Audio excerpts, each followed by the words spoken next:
आज का भारत चाहता है।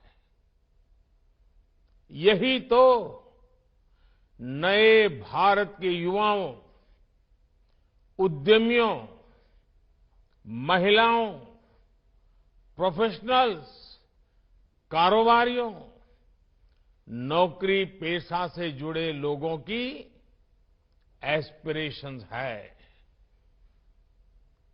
आज एक साथ 9 वंदे भारत ट्रेन की शुरुआत होना भी इसी का उदाहरण है।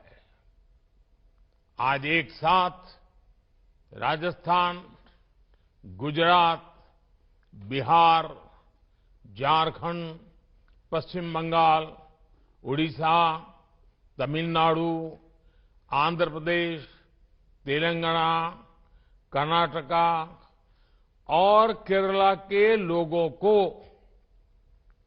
वंदे भारत एक्सप्रेस की सुविधा मिली है। आज जिन ट्रेनों को शुरू किया गया है, वे पहले की तुलना में ज्यादा आधुनिक और आरामदायक है। ये वंदे भारत ट्रेनें नए भारत के नए जोश, नए उत्साह और नई उमंग का प्रतीक है। मुझे इस बात की भी खुशी है कि वंदे भारत का क्रेज लगातार बढ़ रहा है। इससे अब तक 1,11,00,000 से ज्यादा यात्री सफर कर चुके हैं और ये संख्या दिनों दिन बढ़ती जा रही है। साथियों, देश के अलग अलग राज्यों और केंद्र शासित प्रदेश के लोगों को अब तक 25 वंदे भारत ट्रेनों की सुविधा मिल रही है। अब इसमें 9 और वंदे भारत एक्सप्रेस जुड़ जाएगी। वो दिन दूर नहीं जब वंदे भारत देश के हर हिस्से को कनेक्ट करेगी। मुझे खुशी है कि वंदे भारत एक्सप्रेस अपने उद्देश्य को बखूबी पूरा कर रही है। ये ट्रेन उन लोगों के लिए बहुत महत्वपूर्ण हो गई है जो सफर का समय कम से कम रखना चाहते हैं। ये ट्रेन उन लोगों की बहुत बड़ी जरूरत बन गई है जो दूसरे शहर में कुछ घंटों का काम खत्म करके उसी दिन लौट आना चाहते हैं। वंदे भारत ट्रेनों ने पर्यटन और आर्थिक गतिविधियों में भी तेजी ला दी है। जिन जगहों तक वंदे भारत एक्सप्रेस की सुविधा पहुंच रही है, वहां पर्यटकों की संख्या बढ़ रही है। पर्यटकों की संख्या बढ़ने का मतलब है वहां कारोबारियों, दुकानदारों की आय में भी बढ़ोतरी हो रही है। इससे वहां रोजगार के नए अवसर भी तैयार हो रहे हैं।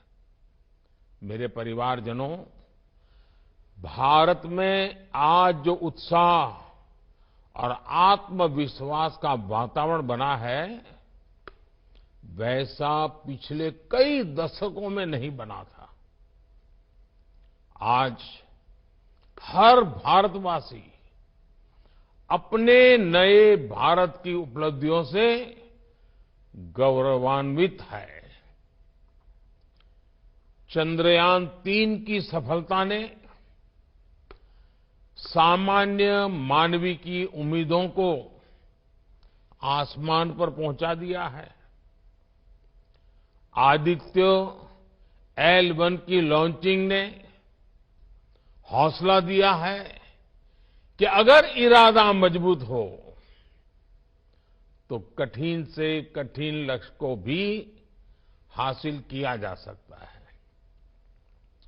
G20 समिट की कामयाबी ने ये विश्वास दिया है कि भारत के पास डेमोक्रेसी, डेमोग्राफी और डाइवर्सिटी की कितनी अद्भुत ताकत है। आज भारत के कूटनीतिक कौशल की दुनिया भर में चर्चा हो रही है।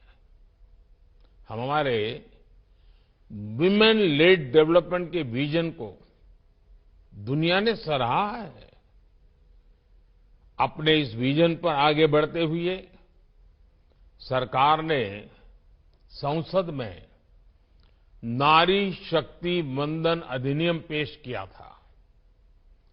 नारी शक्ति वंदन अधिनियम के आने के बाद हर सेक्टर में महिलाओं के योगदान और उनकी बढ़ती भूमिका की चर्चा हो रही है।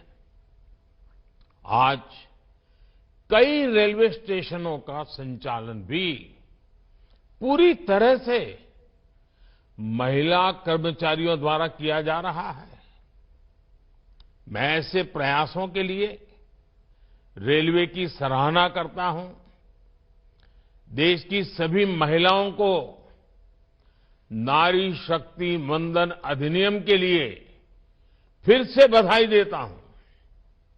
साथियों, आत्मविश्वास से भरे इस माहौल के बीच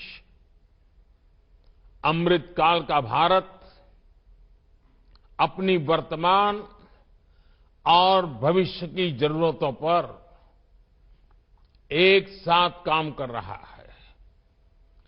इंफ्रास्ट्रक्चर की प्लानिंग से लेकर एग्जीक्यूशन तक में हर स्टेक होल्डर में तालमेल रहे, इसके लिए PM Gatishakti national master plan बनाया गया है।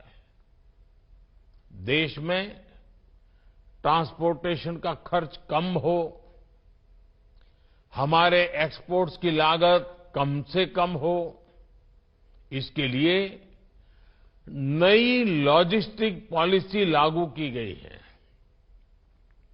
देश में ट्रांसपोर्ट का एक माध्यम दूसरे को सपोर्ट करे,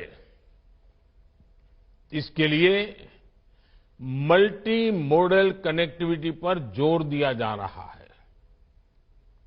इन सारे प्रयासों का बड़ा लक्ष्य यही है कि भारत के नागरिक के लिए ईज ऑफ ट्रैवल बढ़े, उसका कीमती समय बचे। ये वंदे भारत ट्रेनें इसी भावना का एक प्रतिबिंब है। साथियों, भारतीय रेलवे देश के गरीब और मिडिल क्लास की सबसे भरोसेमंद सहयात्री है। हमारे यहां एक दिन में जितने लोग ट्रेन में सफर करते हैं, उतनी तो कई देशों की आबादी भी नहीं है। ये दुर्भाग्य रहा कि पहले भारतीय रेलवे को आधुनिक बनाने पर उतना ध्यान दिया ही नहीं गया। लेकिन अब हमारी सरकार भारतीय रेलवे के कायाकल्प में जुटी है। सरकार ने रेल बजट में अभूतपूर्व बढ़ोतरी की है। 2014 में रेलवे का जितना बजट था, इस साल उससे 8 गुना ज्यादा बजट दिया गया है।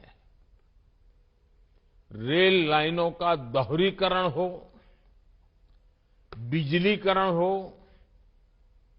नई ट्रेनों को चलाना हो,